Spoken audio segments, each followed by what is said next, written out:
So, good afternoon, Sheila May. My name is Emerson Paul Pacomios, and today we are conducting a study focusing on how student perceptions influence the emotional and psychological effects of late-night cramming under the influence of coffee, as well as the coping mechanisms they employ. Could you kindly introduce yourself and share your insights about cramming under the influence of coffee? How would you describe your overall experience with late-night cramming while consuming coffee? Very well, Bisaya. Ano tong first question? Introduce yourself, sa, and then share your insights about cramming under the influence of coffee. Okay, I am Shilame A. Nambong, and I am a 12 Archimedes student, and parang, kabalo ko sa self nga I drink coffee and for cramming and para dili makatulog and for better studying. Akong saying nga na akong insights is effective siya, pero not in a long run. Kay kung sobra ka kaayo kay too much nga imong body, tapos then like mabot na sa point nga mabigay na imong lawas kay tungod imo nang ginaabuso. So dapat moderate dapat ni siya nga pag intake of pag cramming if under the influence of like caffeine. I see.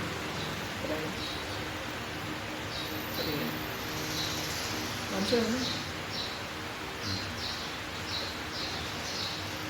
Personal. Okay, next question. I'm a follow-up question now.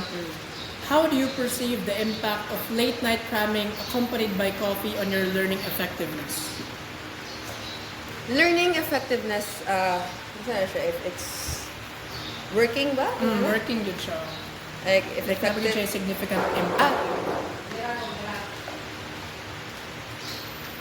Say pause? Parang, Oo, effective siya kay makamatag yun ka, like first kay, abi niyo kang katulugon kay ikaw, need na din mo mag-study pagkaugma dayon. Tapos din, wala kay other choice kundi mag-coffee ka, kundi mabagsak yun ka. Mamam po na a fear of like mabagsak ka mo nang ma-force na lang ka into something even though kabalo ka nga kini napod ni siya consequences nga mahitabo if mag-drink na paguging ani or like mag-undergo na paguging ani. Pero you don't have no any choice. So, kana siya is like a way nga maka-learn pa ka nga dili like maka-focus pa ka like even if in a short time lang okay para man lang na ay mosulod sa imong mind. So, yes, it is effective. Pero ang consequences lang jud ana afterwards like after sa quiz or exam kay meron na din kang maglutaw. So, Thank you. personal experience, nakatabang yun dyan. Yes, nakatabag yun siya. Mo gani hatod karon ako gyapon siyang ginayus. thank you for that answer. Next question. What role does coffee play in your study habits when preparing for exams? To siya, role niya is para like kasi tawag ni mer siya og catalyst ba? Catalyst. Mura siya kanang power boost siya nimo kay para maka-continue ka. Kay kung mag-coffee mangod ka, maka-sense ka o kanang murag highness good nga murag kag ma-sugar rush. Kaya ana o kanang caffeine man pod siya. So unsa imong mind murag kag mobalik ka sa gikan kag mata. Naman pud ko technique ana ka lang para mas ma-effective ang coffee kay mag-drink ka coffee karon tapos mag 15 minutes nap ka tapos dayon pag mata na nimo kay very energetic na very na din imong mind and then ready na dayon ka mag-study Okay, follow-up question na. Can you describe what emotions you have felt after late-night cramming under the influence of coffee? Emotions, di siya more like emotions, more siya og kanang feelings or like dizziness. Nana siya dizziness o usahay anxiety anxiety ba na? Like palpitation good na maka-experience ko og palpitation nga murag after kay murag kong galutaw na Dili ba ka maka-feel ka ng mga kalagot? Dili ba ka malagot? Na mairita?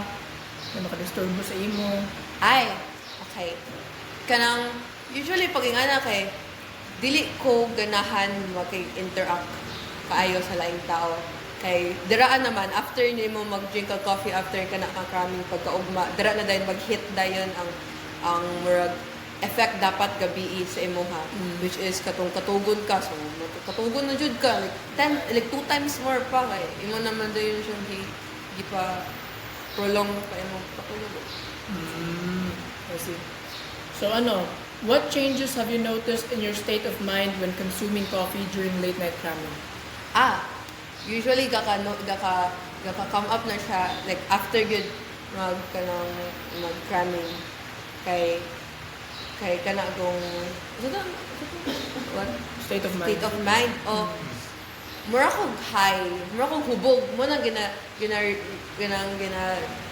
describe nila kanang kunwari wala ko'y tulog niya gikan kog kape ing ana niya dagan pa gid kayo mura kog hubog niya dili ko tarong na istorya or kaya lutang kayo ko nga na state of mind nga mura ginaano gyud ka ginaanuhan sad kasi mong lawas ba na take ko siya revenge sa mga dibuat sa iya. Okay, next question. What strategies have you developed to cope with the effects of late night cramming while drinking coffee? To cope? What do you mean to cope? Sa how you handle ang mga consequences na ginawa niya. Usually, pagkabulo ko nga mag-cramming ko karoon niya, dugay kay ko nakatulog. Pag human yun sa quiz or if na-yun ko tayo, matulog na yun ko yung ana. Kaya para, isa pod kay kung kabalo ko nga mag-cramming ko, nga dugay ko makatulog, kunya nagkape-kape pa yun ko, di ko maligo or di na ko basaon akong ulo. Kay muna, to sila, mga tutupon nga kung maligo daw ka nga wala kay tulog or nga na imong state of mind kay mabuta daw ka or something. So muna po kay feel po na ako if maligo ko, nakatry mo po ko naligo ko, wala ko kanang maanuhan good mabaguhan kay from nanginit imong lawas unya makalit rin kag kabugnawan o wala yung kabugog yun. So, how do you ensure your productivity despite the physical strain of late night cramming with coffee? How do you ensure your productivity? Ensure my productivity.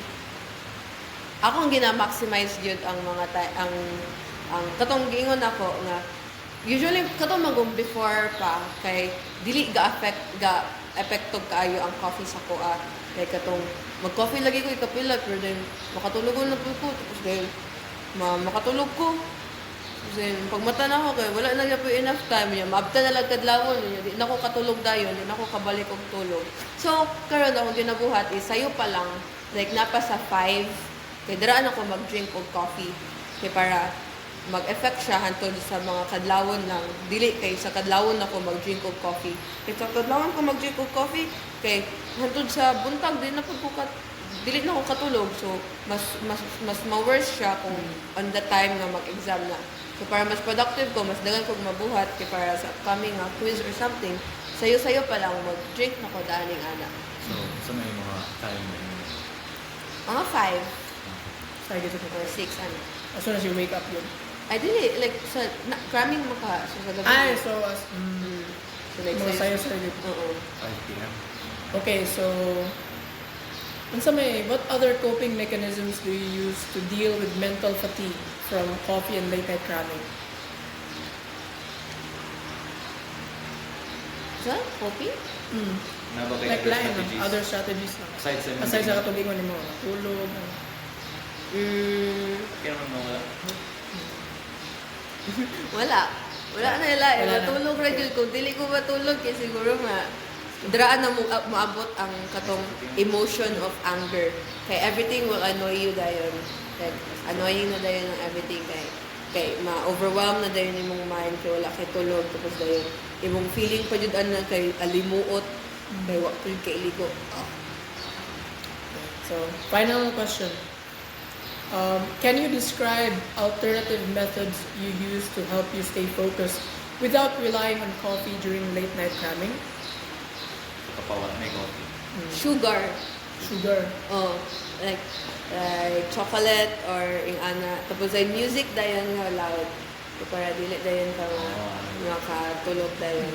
Or matulog ka, mag-break din ka tapos dayon aya dit tapos dayon matara dayon ka para dili ka mag-coffee dayon.